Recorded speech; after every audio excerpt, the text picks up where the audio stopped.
दोस्तों, मैं हूँ पूनम। स्वागत है आपका मेरे YouTube चैनल पर। यहाँ पर आपको बहुत ही प्यारी और मोटिवेशन कहानियाँ सुनाई जाती हैं।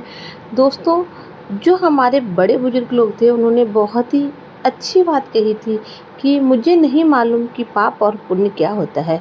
बस इतना पता है कि अगर आपके किसी काम से किसी का दिल दुखे तो वह पाप है, और आपके किसी काम से किसी के चेहरे पर मुस्कुरान आ जाए तो वह सबसे बड़ा पुण्य है।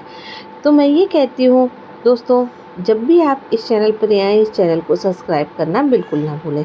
आज मैं आपको एक बहुत ही प्यारी कहानी सुनाने जा रही हूँ। ये कहानी बहुत ही खूबसूरत है। ये कहानी गांव के एक डाकिये की है। एक पोस्टमैन अंकल जो कि बरसों से डाक बांटने का काम करते थे, चिट्ठी बांटने का काम कर रहे थे। दोस्तों, उनको आज उनके पास में ऐसी चिट्ठी आई थी जिस पर नया पता लिखा हुआ था। इस पते पर आज तक उन्होंने कोई चिट्ठी नहीं पहुंचाई थी। सारी चिट्ठियां बांटने के बाद वह उस घर पहुंचे जहां का पता लिखा हुआ था। उस नए पते पर पहुंचे, दरवाज़ा खटखटाते हैं। आवाज़ देकर के कहा, मैं पोस्टमैन हूँ, मैं चिट्ठी लेकर आया हूँ। तो क्या होता है, अंदर से एक लड़की की आवाज़ आती है कि काका, दरवाजे के नीचे से चिट्ठी फेंक दीजिएगा।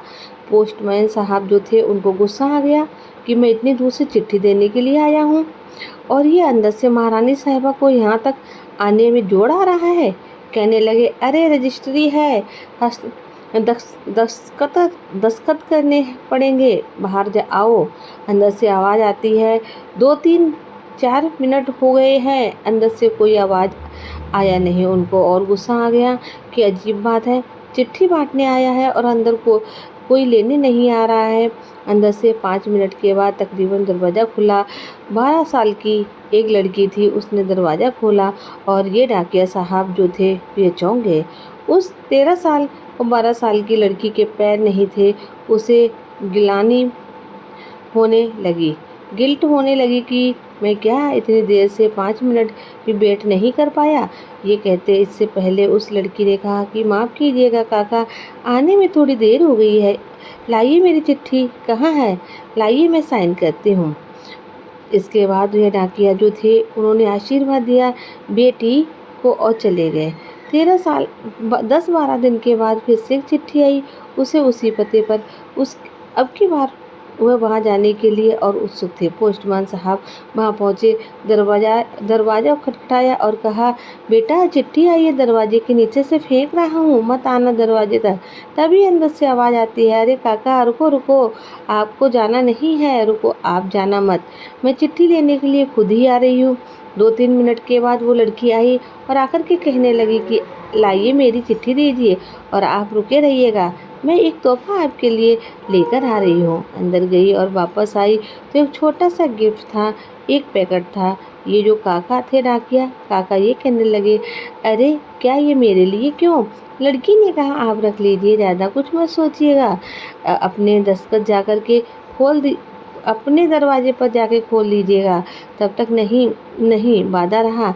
ये जो पोस्टमैन साहब थे बच्ची के आशीर्वाद दे करके अपने दफ्तर आ गए। दफ्तर आकर के वो गिफ्ट खोला, वो बॉक्स खोला तो उसमें उनके लिए चप्पलें थी। नंगे पैर डाक बांट रहे थे, किसी ने ध्यान नहीं दिया था, लेकिन उस बच्ची ने ध्यान दिया, अपने काका के लिए चप्पल गिफ्ट कर दी।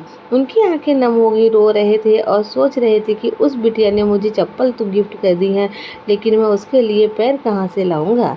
और इन्हें फिर से वो बात याद आने लगी, जब वो 5 मिनट भी वेट नहीं कर पा रहे थे, गुस्सा कर रहे थे। छोटी सी कहानी है, लेकिन ये कहानी सबसे बड़ी बात सिखाती है कि आज के ज़माने में संवेदनाएं, इमोशंस जिसे कहते हैं, वो मर गए हैं, इमोशनल्स हो गए हैं।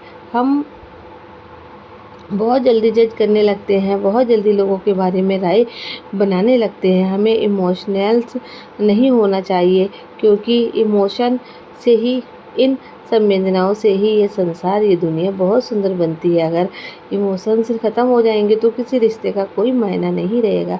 तो हमें ये सच्ची कहानी ये सिखाती है कि कभी भी जल्दबाजी नहीं करनी चाहिए, धैर्य से काम लेना चाहिए। एक कहानी कितनी अच्छी कहानी है, दिल को छू जाने वाली कहानी है। अगर आपको ये कहानी पसंद आए तो इस चैनल को सब्सक्राइब करके जाइएगा, वीडियो को लाइक करके जाइएगा। मिलते हैं आपसे अगले वीडियो में, तब तक राधे राधे।